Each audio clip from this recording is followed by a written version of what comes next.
Empezar a grabar. El 2189, yo les dije que hay artículos del Código Nuevo en el que están pensados en función de algún derecho real en particular. Bueno, el 2189 es uno de ellos. Está pensado especialmente para la hipoteca. Aunque el artículo no lo diga, está pensado para la hipoteca. ¿Qué dice la especialidad en cuanto al crédito? Le decía, un doble recaudo, la determinación del monto máximo garantizado y de las obligaciones que se garantizan con esa hipoteca.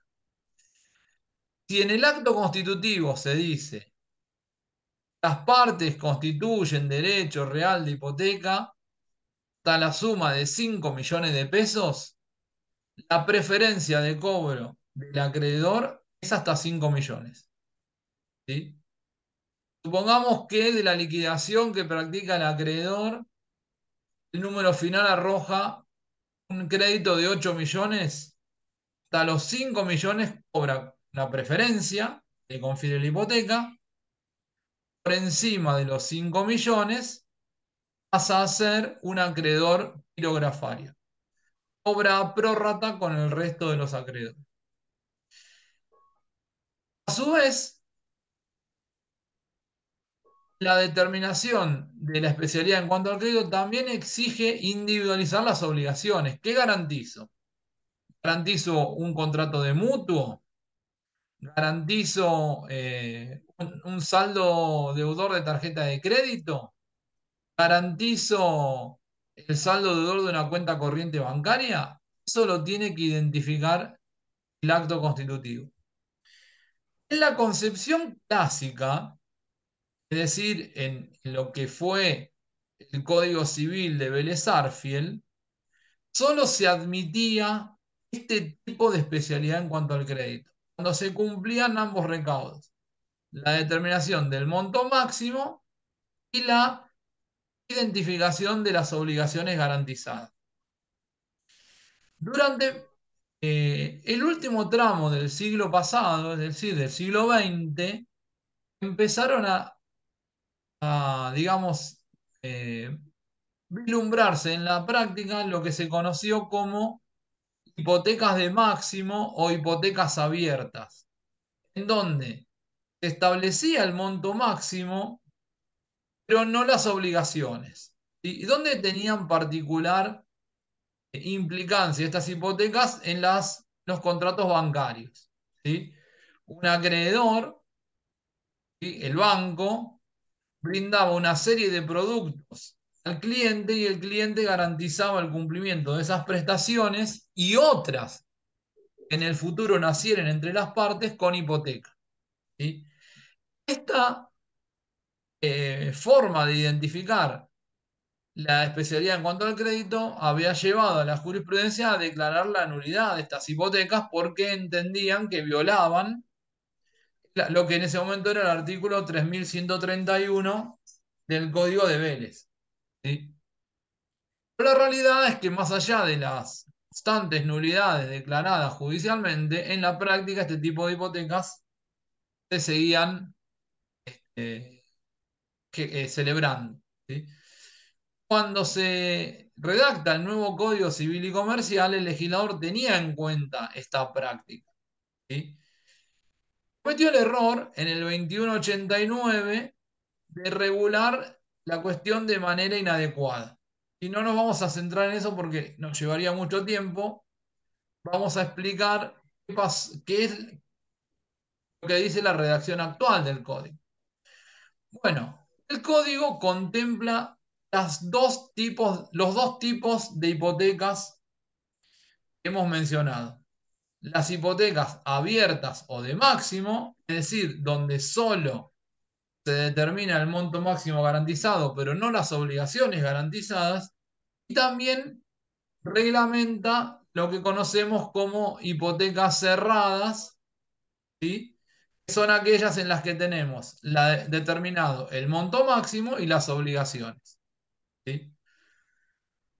Puede ser que como el 2189 esté dentro de las disposiciones generales, cuando ustedes estudien esto lo encuentren bajo la rúbrica derechos reales de garantía de máximo y derechos reales de garantía cerrados, ¿sí? Tengan en cuenta que se aplica esencialmente en la hipoteca. La primera parte del 2189 dice: se cumple la especialidad en cuanto al crédito si el acto constitutivo individualiza los sujetos, el objeto, la causa y el monto máximo garantizado. Y cuando habla de causa, el 2189 se refiere a la causa fuente, ¿sí? A la causa fuente de las obligaciones. Esta primera parte regula lo que conocemos como hipoteca cerrada, ¿sí? Ahí tengo los dos elementos clásicos: determinación del monto máximo y determinación de las obligaciones garantizadas con la hipoteca. La segunda parte del 2189 dice: pueden garantizarse créditos indeterminados si en el acto constitutivo se determina el monto máximo, que es por todo concepto, en cuyo caso el plazo máximo de la garantía no puede exceder de los 10 años. ¿Sí? ¿Cómo funciona esto? Recordemos el esquema clásico: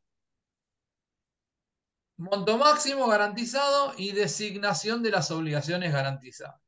Hipoteca cerrada. El nuevo esquema: monto máximo garantizado, no individualizo el crédito, eso habla de créditos indeterminados, pero sustituyo la falta de individualización del crédito por un plazo.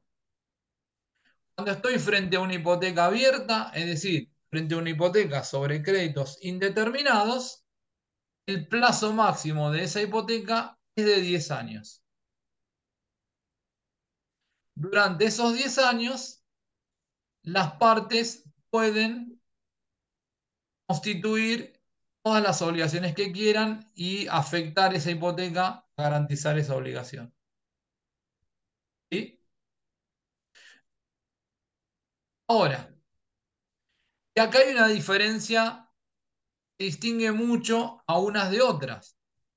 Las hipotecas cerradas, en cuanto al monto máximo, o el monto máximo de las hipotecas cerradas, es una referencia, pero no es un techo definitivo. Para esto hay que tener en cuenta dos artículos: el 2186, o tres artículos si ustedes quieren: el 2186, el 2193 y el 2199. ¿Sí? El 2186 dice que el crédito, o mejor dicho, que la garantía se extiende al capital, los intereses y las costas y los daños que genere el incumplimiento del deudor. Esto significa que el monto máximo en una hipoteca cerrada es una referencia. ¿Por qué? Porque esa hipoteca va a garantizar el capital, los intereses moratorios, los intereses punitorios, las costas, los honorarios profesionales y todo otro gasto judicial. ¿Sí? Si yo en el acto constitutivo dije que el monto máximo eran 5 millones, pero la liquidación arroja un número mayor, la hipoteca se extiende sobre todos los rubros, aun cuando fuesen mayores a los 5 millones que dispone el acto constitutivo. En cambio, en una hipoteca abierta, es decir, de créditos indeterminados, el monto máximo es por todo concepto. Es decir, alcanza todos los rubros del acto constitutivo. Y yo dije, esta hipoteca se garantiza sobre un monto máximo, perdón, de 5 millones, que alcanza todo tipo de obligaciones que en los próximos 10 años celebren estas partes. En ese caso, el incumplimiento del deudor activa la ejecución hipotecaria del acreedor, pero es un número, los 5 millones, final. En esos 5 millones quedan englobados todos los rubros de una liquidación judicial. ¿Sí? Esto significa que en términos prácticos, en una hipoteca abierta, el acreedor va a pretender que el monto máximo sea mucho más alto, ¿sí? Para tener un mayor resguardo de sus derechos en caso de incumplimiento del deudor. ¿Entiende esto?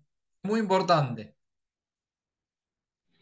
Sí, profesor, me queda nada más un poco confuso. O sea, la hipoteca puede ser a 240 cuotas o 20 años, pero hasta los 10 años puede llegar a modificar la cantidad final cuando es abierta. No, cuando es una hipoteca abierta, el crédito, eh, a ver, podrías pactar una hipoteca abierta, como decís vos, pero el límite de la garantía son 10 años. ¿Sí? Ah, Lo ok. que pasa que en un mutuo, si, digamos el crédito fuese un mutuo, no hay problema, nadie va a constituir una hipoteca abierta en un mutuo. En general, las hipotecas abiertas tienen impacto en contratos bancarios, entre empresas, ¿viste? O en otro tipo de mercados. En la persona que va a comprar su vivienda, donde lo que garantiza con la hipoteca es la devolución del dinero que recibió en préstamo, siempre vas a estar enfrente de una hipoteca cerrada, ¿sí? Ok. Eh, la paradoja del sistema es que la primera redacción del 2189 solo contemplaba las hipotecas abiertas. Se habían olvidado de regular las hipotecas cerradas en el Código de 2015. Se dieron cuenta cuando en el 2016 lanzaron los créditos UBI. No sé si se acuerdan de los créditos UBI. Ahí, como se ofrecían créditos a 35 años, se dieron cuenta que el 2189 no estaba regulando las hipotecas cerradas y ahí es cuando modifican la ley 27271, que es conocida como la ley de la casa de ahorro, es la ley que regula los créditos UBI. Y ahí donde hay un artículo que se encarga de modificar lo que dice el 2189 para poder otorgar créditos hipotecarios a más de 10 años. ¿Sí? Bien, el último carácter que tenemos en la hipoteca, perdón, en la hipoteca, en los derechos reales de garantía es la indivisibilidad. Significa esto que toda la deuda se encuentra garantizada por toda la cosa.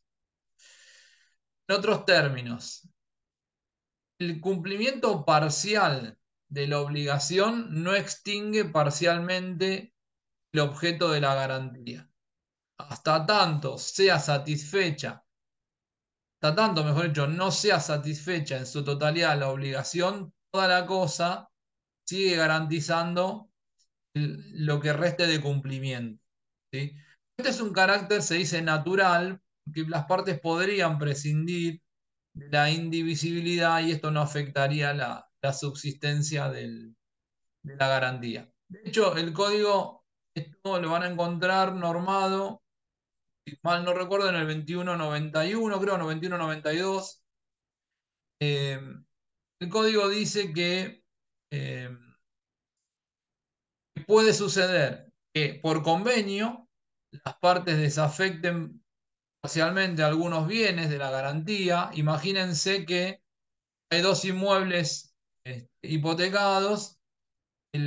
Para garantizar el cumplimiento de una prestación, el deudor en un acuerdo con el acreedor podrían acordar desafectar uno de los inmuebles de la garantía. O, por ejemplo, si fuese un solo inmueble, podrían acordar una subdivisión, ¿sí? Para que, por ejemplo, el deudor mantenga digamos, su vivienda y la otra fracción surgida de esa subdivisión utilizarse para la subasta y cobro del crédito del acreedor. ¿Sí? También, por supuesto, el acreedor puede, digamos, solicitar al juez la desafectación de uno o más bienes de la ejecución. ¿Sí? Y el caso más controvertido es cuando el último párrafo de la norma dice que el deudor, no dice el deudor, ¿no? Es el constituyente porque la hipoteca, el derecho real de garantía puede ser constituido por el deudor o por un tercero que garantice el cumplimiento del deudor, ¿no? Eh, le decía, el último tramo de la norma dice, el juez, a solicitud del deudor, puede desafectar uno o más bienes de la garantía siempre que no se ocasione perjuicio al acreedor. ¿Sí? Lo cuestionable de la norma es que acá no se le da intervención al acreedor porque la legitimación para pedir la desafectación o el fraccionamiento del bien es una atribución del deudor y concedida judicialmente, sin intervención del acreedor. Solo exige la ley como recaudo, no se le ocasiona un perjuicio, ¿no? Por supuesto que el perjuicio acá está vinculado a que con los bienes que se mantengan afectados a la garantía alcance para satisfacer el crédito del acreedor. Y el perjuicio estaría dado por eso. Es una estimación o una valoración que tiene que hacer el juez al momento de conceder la petición formulada por el deudor en cuanto a la desafectación. ¿Preguntas hasta acá? ¿No? Bueno, vamos a ver, ya tenemos unos minutos, vamos a ver los derechos reales de garantía en particular. ¿Sí? Vamos a ver hipoteca, prenda y anticresis. ¿Sí? La hipoteca es un derecho real de garantía, como acabamos de decir, que recae sobre un inmueble, excepcionalmente sobre un derecho. Recuerden lo que dijimos de la superficie, ¿sí?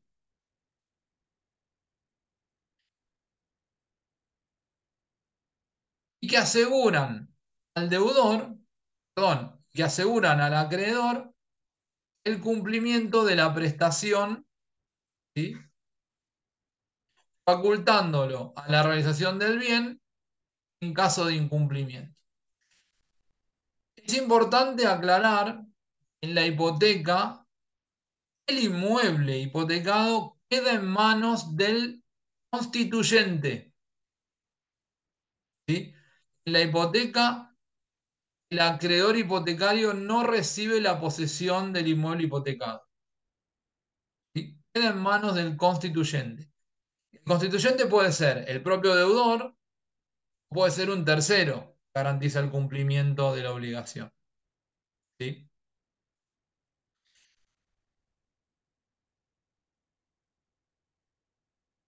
Como en este caso, el acreedor hipotecario no puede dar a conocer su derecho a través de la posesión, ¿sí? Solo puede publicitar el derecho real a través de la inscripción registral. Sin embargo, tengan en cuenta que el código, eh, ni en las normas vinculadas a la hipoteca, es decir, del 2205 al 2212, ni en el 1893 dice que la inscripción del título hipotecario es constitutivo del derecho. ¿Sí? Es decir, que en el caso de la hipoteca, el derecho real también nace desde la celebración del convenio hipotecario. ¿Sí? Es inoponible a los terceros interesados de buena fe que no hubiesen conocido la celebración de ese contrato de hipoteca. Pero la hipoteca no nace como derecho real en la inscripción.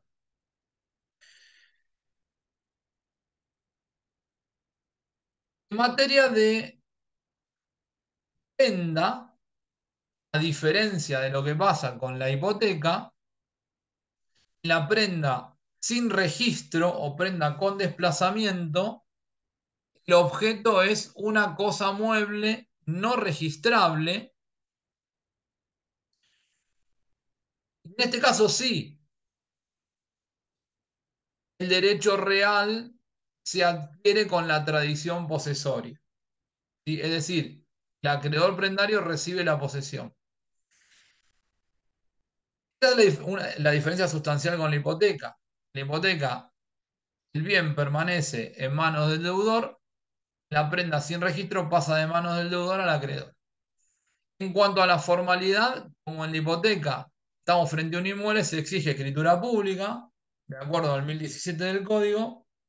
En la prenda sin registro o prenda con desplazamiento se exige instrumento privado con fecha cierta.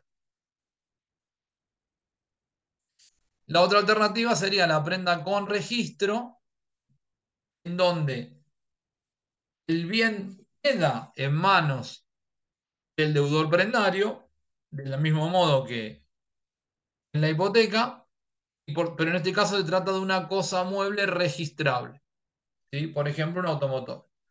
Entonces hablamos prenda con registro, es decir, porque recae sobre cosas muebles registrables, ¿sí? O prenda sin desplazamiento, porque no va de manos del deudor al acreedor.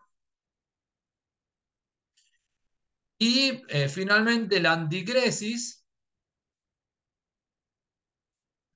es un derecho real que recae sobre cosas registrables, es decir, que el objeto de la anticresis pueden ser inmuebles o cosas muebles registrables, como por ejemplo un automotor, un caballo de carrera.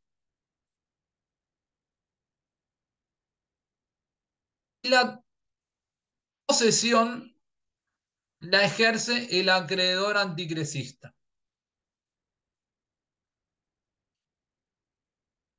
Ahora, esta es la particularidad de la anticresis y que la distingue tanto de la prenda como de la hipoteca. El acreedor anticresista percibe su crédito imputando los frutos que genera la cosa al cumplimiento de la prestación. ¿Sí? Entregan un inmueble en anticresis, yo pongo el inmueble en arrendamiento, los alquileres que voy percibiendo los imputo al cumplimiento de la prestación. Por supuesto que se pueden establecer otras obligaciones a cargo del deudor y que del mismo modo que pasa con la hipoteca y con la prenda, ante el incumplimiento del deudor, el acreedor anticresista, además de haber imputado los frutos que generó la cosa para satisfacer su crédito, puede proceder a la subasta, ¿sí? Cuando se hubiesen establecido prestaciones complementarias en cabeza del deudor y el deudor se hubiese incumplido, ¿sí? Es como una especie de garantía autosatisfactiva la anticresis, ¿sí? Además de cumplir la propia función de garantía, como en la prenda de la hipoteca, acá es una garantía autosatisfactiva porque ya por la mera posesión de la cosa puedo percibir los frutos para imputarlos al cumplimiento de la prestación, ¿sí? Por supuesto que en la anticresis el acto constitutivo también define el resto de las obligaciones a cargo del deudor, ¿sí? Porque pueden establecerse otras obligaciones o puede tratarse de una prestación combinada, donde parte del crédito se integra, se cancela con los frutos que genera la cosa y otra parte del crédito con otras obligaciones a cargo del deudor, ¿sí? Bueno, creo que más o menos hemos hecho un buen abordaje de los derechos reales de garantía, ¿sí? Van a encontrar, por último, que algunos autores hablan de que la publicidad es un requisito esencial. Nosotros no compartimos eso porque en realidad la publicidad es un requisito esencial de todos los derechos reales, no solo de los derechos reales de garantía, ¿sí? Todos los derechos reales deben tener publicidad suficiente, que así lo exige el artículo 1893 del Código, ¿sí? Lo cual está tan presente acá como en cualquier otro derecho real.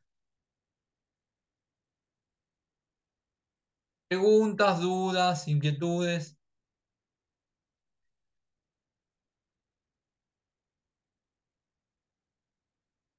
¿no? Bueno, Por mi parte, les agradezco la comprensión de haber modificado la modalidad y la paciencia de haberlo hecho de esta manera. Y bueno, nos estamos viendo la próxima clase. ¿Sí? Un fuerte Gracias. abrazo. Chao, buenas noches. Buenas noches. Gracias.